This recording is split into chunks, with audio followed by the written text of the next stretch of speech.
Imagine um homem que nasceu dentro do centro do poder absoluto, mas terminou vivendo nas bordas do mundo, sempre entre hotéis, aeroportos e apartamentos alugados, carregando um sobrenome que não podia abandonar e um destino que não podia evitar. Esse homem era Kim Jong-nam, o primogênito de Kim Jong-il, e por muitos anos considerado o herdeiro natural de uma das ditaduras mais fechadas e temidas do planeta, a Coreia do Norte. Desde jovem, Jong-nam teve uma vida privilegiada, estudou fora, foi preparado para a sucessão, e tudo indicava que ocuparia o lugar que depois seria tomado por seu irmão mais novo, Kim Jong-un. Mas o destino dos poderosos é frágil quando construído sobre bases paranoicas. Um episódio aparentemente simples, uma tentativa de visitar a Disneylândia do Japão usando um passaporte falso, se tornou a faísca que detonou sua queda. O regime entendeu aquilo como uma vergonha internacional, uma quebra de disciplina e uma demonstração inadmissível de falta de controle. A partir dessa queda em desgraça, Jong-nam passou a viver em exílio discreto. Morou em Macau, passou pela China, viajou com frequência. Nunca deixou de ter dinheiro, segurança e benefícios típicos de alguém ligado ao alto comando. Mas havia perdido o mais importante: a legitimidade para assumir o trono. Com o tempo, seu irmão mais novo, Kim Jong-un, tornou-se a imagem perfeita do que o regime buscava. Jovem, controlável, moldável. E após a morte do pai, ele ascendeu como o novo líder supremo. Jong-nam, por outro lado, se transformou em um personagem incômodo. Um símbolo de um futuro alternativo que nunca seria permitido florescer. Ele dava entrevistas ocasionais, defendia reformas, criticava aspectos da ditadura norte-coreana. E, para qualquer ditador que busca consolidar poder absoluto, a existência de um possível rival, mesmo distante, é intolerável. Foi assim que a vida de Jong-nam passou a ser marcada por sombras, vigilância e perigo crescente. E aqui, no canal Crime e Mistério, a gente vai além das manchetes. A gente mergulha na mente dessas pessoas e tenta entender o que transforma um ser humano comum em algo completamente fora do normal. Se esse tipo de história te deixa tão intrigado quanto a mim, já aproveita e se inscreve aí. Porque toda semana, a gente revela os casos mais obscuros e inexplicáveis do mundo real.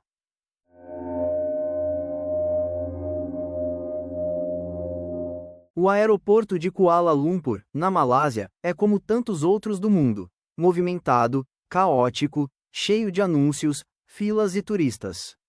Na manhã de 13 de fevereiro de 2017, ninguém imaginava que aquele seria o palco de um dos assassinatos mais ousados e cinematográficos da história contemporânea.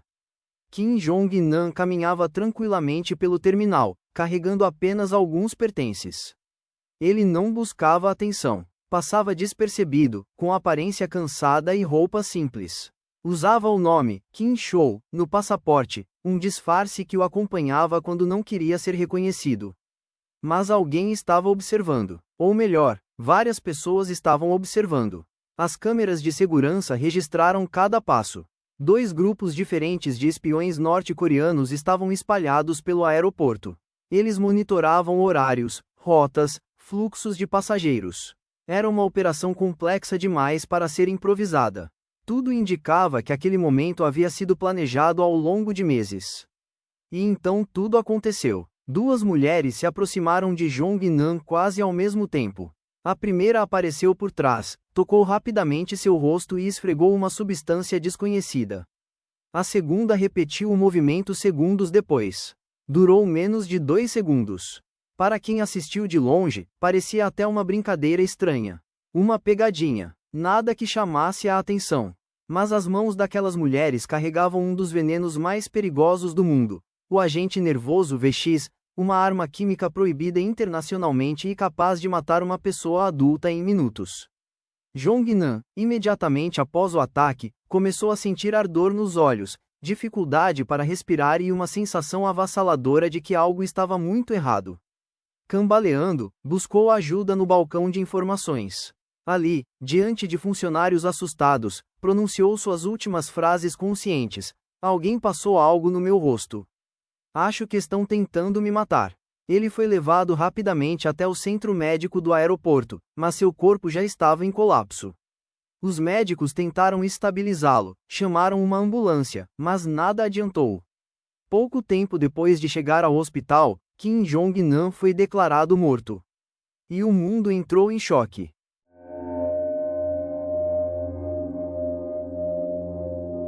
Quando os peritos malasianos anunciaram a substância utilizada no ataque, diplomatas e especialistas em segurança internacional ficaram alarmados. O VX não é apenas perigoso, é uma das armas químicas mais letais já desenvolvidas. Ele não tem cheiro, não tem cor e pode ser usado em quantidades quase invisíveis. Ao entrar em contato com a pele, interrompe o funcionamento do sistema nervoso, impedindo o corpo de respirar. É rápido, devastador e proibido pela Convenção de Armas Químicas desde os anos 1990. Mas havia um detalhe ainda mais perturbador. O VX utilizado no aeroporto estava dividido. Uma mulher aplicou uma substância. A outra aplicou outra. Separadas, elas eram quase inofensivas. Misturadas no rosto de Kim Jong-nam, se tornaram letais. Esse método apontava para algo claro. Essa tecnologia não era amadora. Era uma operação com treinamento, conhecimento e estrutura. E isso apontava diretamente para apenas um tipo de responsável, um Estado. A suspeita recaiu imediatamente sobre a Coreia do Norte.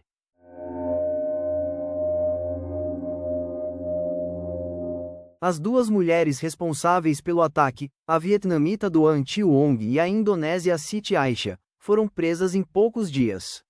Mas suas histórias chocaram o mundo. Ambas alegaram que achavam estar participando de um reality show de pegadinhas. Elas disseram que haviam sido recrutadas por homens misteriosos que pagavam pequenas quantias para que realizassem brincadeiras com desconhecidos. Haviam feito isso outras vezes, sempre com substâncias inofensivas. Tudo havia sido apresentado como um trabalho divertido, seguro, leve. Elas repetiam: não sabíamos que era veneno. Não sabíamos quem era ele. Não sabíamos que aquilo era real. Mas enquanto elas eram interrogadas, algo estranho acontecia em paralelo. 4 homens norte-coreanos envolvidos diretamente na operação já haviam fugido do país, embarcando no mesmo dia do ataque. Um diplomata da Coreia do Norte buscou abrigo na embaixada. Outro desapareceu. Parecia um quebra-cabeça onde todas as peças apontavam para Pyongyang. E para muitos analistas, as duas mulheres eram apenas peças descartáveis, usadas como escudos para ocultar a verdadeira autoria do ataque.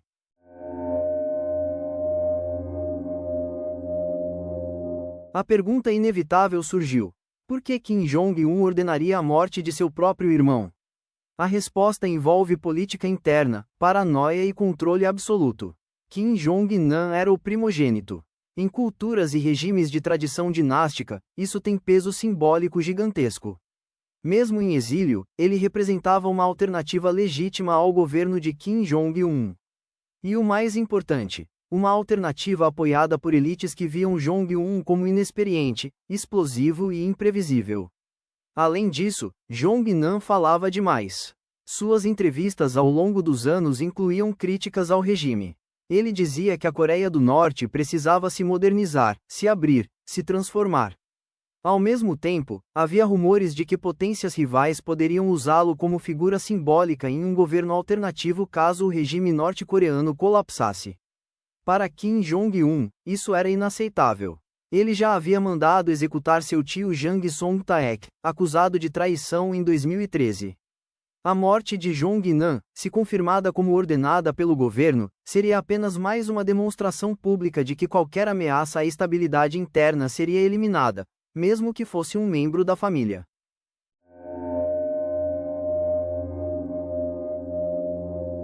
A revelação do uso de VX provocou uma turbulência diplomática global. A Malásia entrou em confronto direto com Pyongyang, expulsou diplomatas e enfrentou tentativas da Coreia do Norte de recuperar o corpo à força.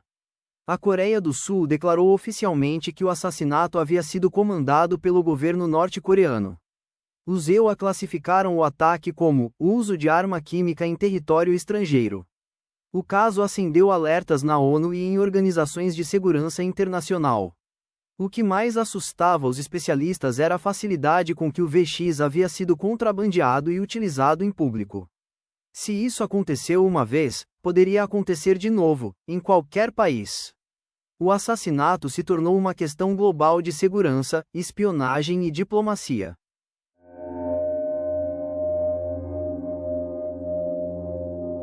Durante os meses que se seguiram, as duas mulheres acusadas passaram por um processo judicial complexo e amplamente divulgado. Seus advogados insistiam que elas eram vítimas de manipulação geopolítica. Elas não tinham motivação, não tinham treinamento e, principalmente, não tinham ideia de quem era Kim Jong-nam. Enquanto isso, todos os envolvidos norte-coreanos haviam fugido ou estavam protegidos pela embaixada. Não havia como trazê-los à justiça. Para muitos analistas, o tribunal malaio estava julgando as únicas pessoas que não compreendiam o tamanho do teatro global em que haviam sido usadas. Ambas foram tratadas como agentes involuntárias, enganadas, transformadas em instrumentos de uma operação sofisticada. A cada depoimento, mais evidências surgiam de que elas foram manipuladas psicologicamente por espiões estrangeiros. A geopolítica esmagava duas pessoas comuns.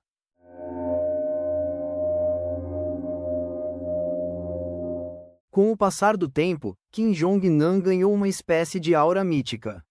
Não como um herói, mas como um símbolo da resistência silenciosa, alguém que, mesmo longe, carregava consigo o peso de representar um caminho alternativo para a Coreia do Norte.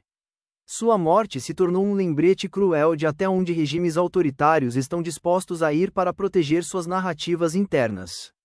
Ficou claro que nenhum lugar do planeta era seguro para quem carrega sangue Kim e poderia representar uma ameaça futura. E essa é talvez a parte mais perturbadora. Ele morreu não pelo que fez, mas pelo que representava.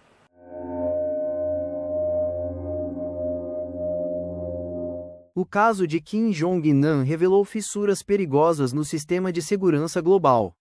Mostrou que agentes químicos podem ser usados fora de zonas de guerra, que regimes autoritários podem operar sem medo de retaliação imediata, que indivíduos comuns podem ser manipulados para participar de atos mortais sem saberem, que assassinatos políticos continuam sendo ferramentas reais na política internacional. Também expôs a vulnerabilidade de dissidentes, refugiados e exilados que vivem sob a mira de governos agressivos. Para muitos norte-coreanos que fugiram do país, o assassinato de Jong-nam foi uma mensagem direta: nem anos, nem quilômetros, nem fronteiras te protegem.